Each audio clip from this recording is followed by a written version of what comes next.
अस्सलाम वालेकुम रहमतुल्लाहि व बरकातुहू। साल 2025 की जो सबसे बड़ी खबर हो सकती है इस वक्त, वो खबर है अल जज़ीरा टीवी चैनल पर पाबंदी। और अल जज़ीरा टीवी चैनल पर ये पाबंदी इसराइल में नहीं लगाई गई है, या अमेरिका में या फ्रांस में नहीं लगाई गई है। इसराइल ने पहले ही अपने यहाँ अल जज़ीरा पर पाबंदी लगा रखी है। इस वक्त अल जज़ीरा पर पाबंदी की जो खबर आ रही है वो पैलेस्टाइन अथॉरिटी की तरफ से, फ़लस्तीन की इंतज़ामिया की तरफ से। फ़लस्तीनी इंतज़ामिया ने वेस्ट बैंक में, यरूशलेम में, रामल्ला के इलाकों में अल जज़ीरा टीवी चैनल पर पाबंदी लगा दी है, कवरेज करने से रोक दिया है। और फ़लस्तीन अथॉरिटी का ये जो फैसला है कहीं ना कहीं इसराइल के दबाव में आया है, अमेरिका के दबाव में आया है। और इसलिए मैंने हमेशा कहा कि महमूद अब्बास जो अल फतह ग्रुप के सरबराह है, जिनके हाथों में फ़लस्तीन अथॉरिटी की क़यादत है, वो अमेरिका के इशारे पर काम करते हैं, वो इसराइल के इशारे पर काम करते हैं। और अल जज़ीरा की कवरेज अमेरिका को बर्दाश्त नहीं है, इसराइल को बर्दाश्त नहीं है।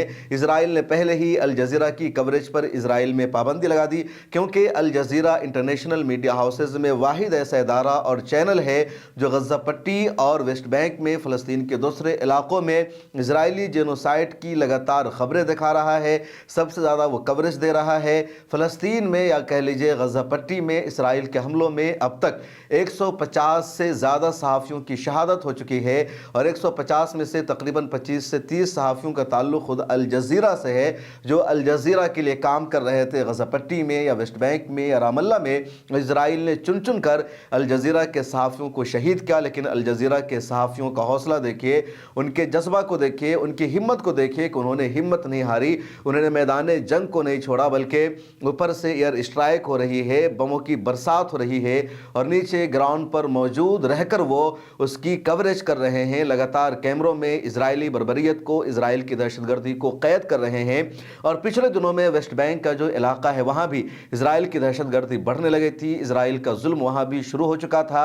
और लगातार फ़लस्तीनियों के इलाकों को बुलडोज़र से पूरा खाली कराया जा रहा था, फ़लस्तीनियों के घरों को बुलडोज़ किया जा रहा था, वहाँ पर इजराइलियों को बसाने की कोशिश की जा रही थी।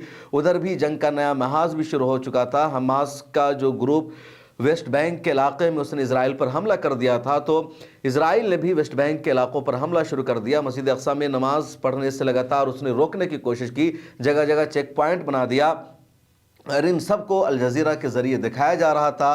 अब तंग आकर इजराइल ने दबाव बनाया, अमेरिका ने दबाव बनाया होगा फ़लस्तीनी अथॉरिटी पर, और पैलेस्टाइन अथॉरिटी ने आखिरकार वेस्ट बैंक, रामल्ला और जो उनके कंट्रोल का एरिया है गज़ा पट्टी पर, महमूद अब्बास के कंट्रोल नहीं है, पैलेस्टाइन अथॉरिटी का कंट्रोल नहीं है, तो जिन इलाकों पर पैलेस्टाइन अथॉरिटी का कंट्रोल है वहाँ अल जज़ीरा की कवरेज पर पाबंदी लगा दी गई है। और मकसद यही है कि जो जुल्म है, जो बर्बरियत है इसराइल की, अमेरिका की, वो दुनिया के सामने ना जा सके।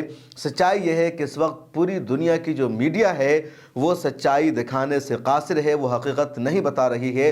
दुनिया के बड़े मीडिया हाउसेज में, जिसको गैर जानिबदार मीडिया हाउस माना गया या जिस पर लोगों ने हमेशा भरोसा किया, उसमें BBC का नाम आता है, CNN का नाम आता है, वाशिंगटन पोस्ट का नाम आता है, न्यूयॉर्क टाइम्स का नाम आता है, FP का आता है, रॉयटर्स का नाम आता है। ये दुनिया के बड़े बड़े मीडिया हाउसेज हैं और बड़ी बड़ी एजेंसियां हैं।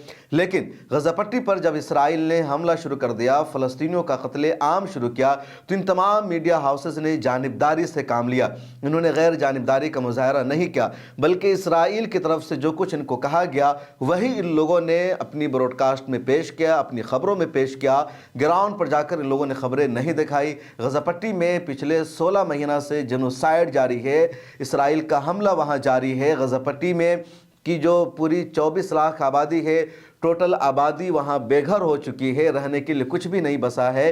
इस वक्त के हालात और ज़्यादा ख़राब हैं। और इस खतरनाक सूरत हाल में भी BBC का कोई भी रिपोर्टर गज़ा पट्टी में ग्राउंड पर मौजूद नहीं है, CNN का कोई जर्नलिस्ट वहाँ मौजूद नहीं है, FP के 1-2 रिपोर्टर मौजूद हैं, सबसे ज़्यादा अल जज़ीरा के सहाफ़ी मौजूद है, अल अरबिया के कुछ जर्नलिस्ट मौजूद हैं, और फिर वहाँ के जो लोकल जर्नलिस्ट है वो मौजूद है, जो फ्रीलांस जर्नलिस्ट के तौर पर काम कर रहे हैं और अपनी रिपोर्ट दुनिया भर को वो पेश कर रहे हैं, बता रहे हैं। BBC में, CNN में, वाशिंगटन पोस्ट में, न्यूयॉर्क टाइम्स में वही खबरें शाये की जाती है जो IDF की तरफ से, इसराइल की तरफ से ब्रीफिंग दी जाती है, प्रेस कॉन्फ्रेंस की जाती है, डायरेक्ट इनकी अपनी कवरेज नहीं हो रही है। पिछले दिनों एक रिपोर्ट आई थी और BBC के 100 से ज़्यादा सहाफ़ियों ने एहतजाज किया था, उन्होंने रिपोर्ट किया था, कुछ ने इस्तीफ़ा भी दिया और कहा کہ BBC میں جانبداری کا مظاہرہ کیا جا رہا ہے، غزہ پٹی اور فلسطین کے حوالے سے جو حقیقت پر مبنی خبریں ہیں اس کو دکھانے سے روکا جا رہا ہے، اور اسرائیل کے فیور میں خبریں دکھائی جا رہی ہے، حقیقت کو چھپایا جا رہا ہے۔ تو خود BBC کے صحافیوں نے اس کا وروध کیا، اس طرح کی رپورٹ جاری کی، اور ان تمام میڈیا ہاؤسز کے بیچ میں الجزیرہ واحد ایسا چینل ہے جو گراؤنڈ پر لگاتار موجود رہا، اس نے سچائی دکھائی، حقیقت دکھایا، اسرائیل کی دہشت گردی کو اس نے بے نقاب کیا۔ اور یہی وجہ ہے کہ جو اسرائیل کے سپورٹ میں میڈیا ہاؤسز ہیں ان سب نے نگیٹو پروپیگنڈا کیا، اور اس کے نگیٹو پروپیگنڈا کا شکار امریکہ کا صدر تک ہو گیا۔ جب 7 اکتوبر کو طوفان الاقصی آپریشن ہوا، حماس کے لڑاکوں نے، حماس نے اسرائیل میں گھس کر اسرائیل پر حملہ کیا، 40 کلومیٹر تک اندر تک وہ گھس گئے، تو اسرائیل کے ایک میڈیا ہاؤس یا کہہ لیجیے ٹی وی چینل ہے i24، اس نے خبر شائع کی کہ حماس نے 40 معصوم بچوں کا سر قلم کر دیا ہے، اور یہ خبر اتنی زیادہ تیزی سے وائرل ہوئی کہ دنیا بھر نے اس خبر کو چلایا۔ BBC نے بھی، واشنگٹن پوسٹ نے بھی، نیو یارک ٹائمز نے بھی اسی خبر پر بھروسہ کیا، اور اس کے بعد امریکی صدر جو بائیڈن نے بھی اپنی بریفنگ میں یہی کہہ دیا کہ حماس نے 40 بچوں کا سر قلم کیا ہے۔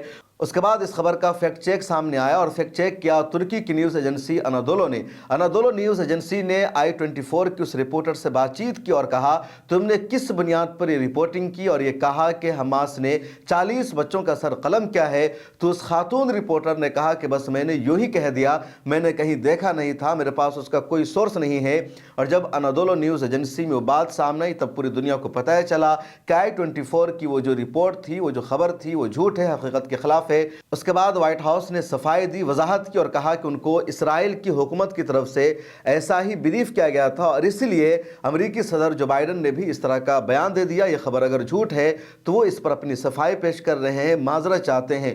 تو اس طرح لگاتار نگیٹو پروپیگنڈا کیا گیا، اور ان تمام میڈیا ہاؤسز کے بیچ میں الجزیرہ ہی حقیقت پر مبنی کوریج کر رہا ہے، اور اب الجزیرہ کے صحافیوں کو کوریج کرنے سے ویسٹ بینک میں روک دیا گیا، اور یہ فیصلہ فلسطینی اتھارٹی نے لیا ہے، جو سب سے زیادہ شرم کی بات ہے، افسوس کی بات ہے۔ آپ کی اس بارے میں کیا رائے ہے کمنٹ سیکشن میں ضرور لکھیں۔ الجزیرہ کے تعلق سے آپ کا کیا نظریہ ہے وہ بھی لکھیں اور بتائیے، اور ملت ٹائمز کے واٹس ایپ چینل کو ضرور فالو کر لیجئے۔ ملت ٹائمز کو آپ دیکھتے رہیے، اسی طرح ہم آپ کو حقیقت پر مبنی خبریں دکھاتے رہیں گے۔ اللہ حافظ۔ ملت ٹائمز کو جاری رکھنے اور مضبوط بنانے کے لیے ہماری آرتھک سہایتا کیجیے۔ یہ ایک آزاد میڈیا ہاؤس اور کمزوروں کی آواز ہے۔ آپ ہمیں دیکھیں، سنیں، پڑھیں اور ہر مہینے زیادہ نہیں، صرف 100 روپے سے مدد کریں۔ ڈیٹیلز ڈسکرپشن میں موجود ہیں۔